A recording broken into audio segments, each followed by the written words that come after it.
Hi boys and girls, it's Mrs. Gunther. I'm back with you today and I'm so excited to share one of my new stories called ChArlotte and the Rock. And our reading strategy today is going to be about making predictions. And we make predictions and it's a guess that we make while we're reading to using the text or the illustrations, and we guess what's going to happen next. And we use that text evidence and schema of what we already know and guess something about the story. So I want you, with this page right here, it's called Making Predictions. It says what I think will happen and then what actually happened. Okay, so if you pause the video for a minute, I'm going to show you the front cover, ChArlotte and the Rock. You can make a prediction of what you think will happen in the story. I'll even show you the back cover. The back cover says, everyone can use a friend to lean on. And here's ChArlotte leaning on a rock. So pause the video, write down your prediction or tell somebody, and I am going to get ready to read. ChArlotte and the Rock. Charlotte Gray wanted a pet. And you can see her at the pet shop looking at all the kind of pets that she would love to have. Give me a thumbs up if you've wanted a pet before. I know I have. She didn't care about what kind of pet. A dog, a cat, a hamster, or even a pig would do. So on her 6th birthday, Charlotte's parents bought her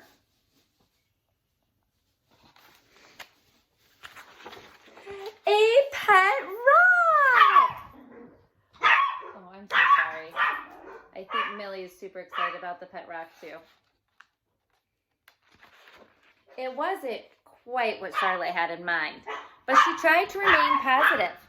The rock, after all, was a good listener. It was also quiet and easy to train. Stay, ChArlotte says. And it was hypoallergenic, which was good for Grandma Glennis, who was allergic to almost everything. Millie, that's enough. That's enough. But as with any pet, some things proved difficult. Walks were not fun. She's pulling her pet rock. Really not fun.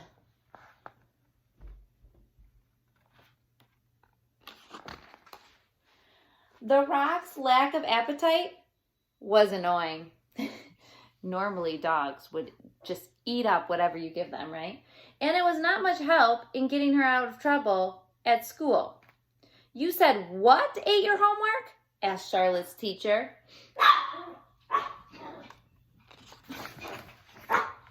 But soon, ChArlotte and the Rock became best friends. They played games and pretended to be superheroes. They read comic books. They even went swimming. One day, a neighbor walking her dog asked, "What is your pet's name?" "Dennis," said ChArlotte proudly. "We chose it together." Now, do you see how they chose it? They wrote 4 names: Henry, Max, Dennis, and Sam. And then they threw the rock down, and whatever rock landed on, that was her pet rock's name, which was Dennis.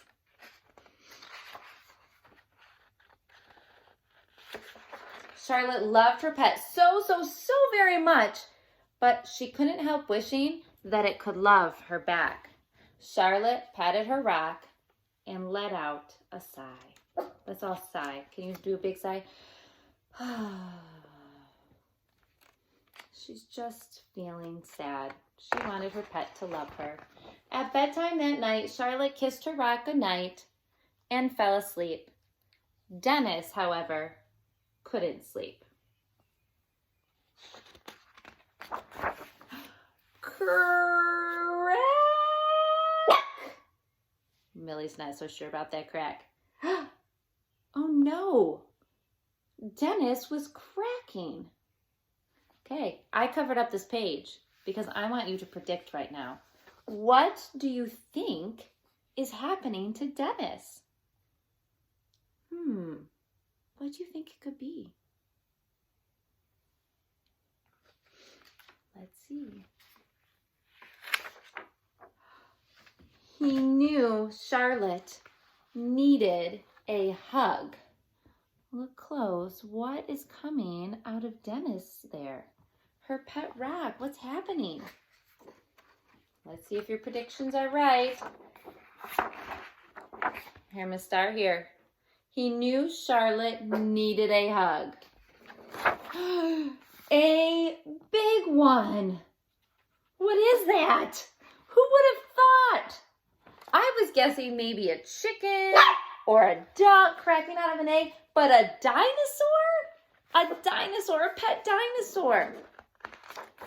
A dinosaur wasn't quite what ChArlotte's parents had in mind, but they tried to remain positive.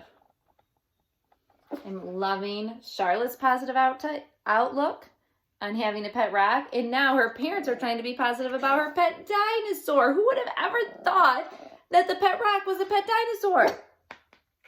Millie didn't think so either. After all, Dennis was a great listener, pretty good at hide and seek, and easy to train.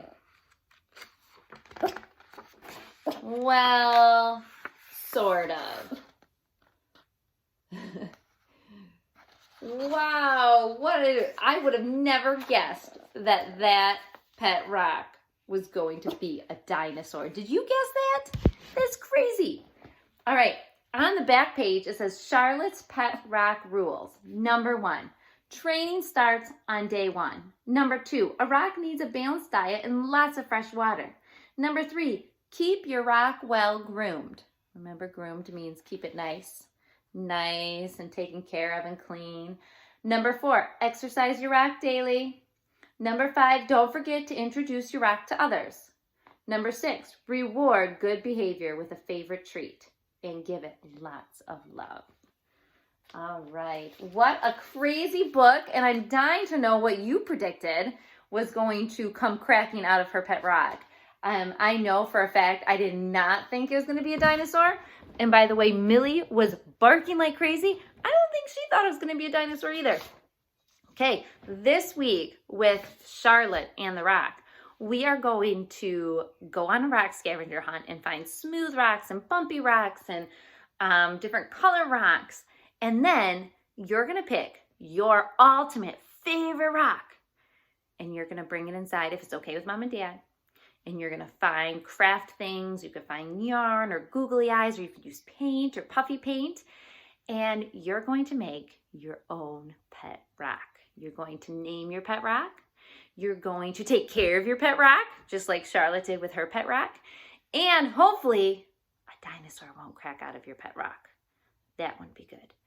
But I definitely want you to have fun with your pet rock this week. Get outside and go find a perfect rock for your perfect pet. I hope you have a wonderful week. And as always, I'm missing seeing all your smiling faces. Bye.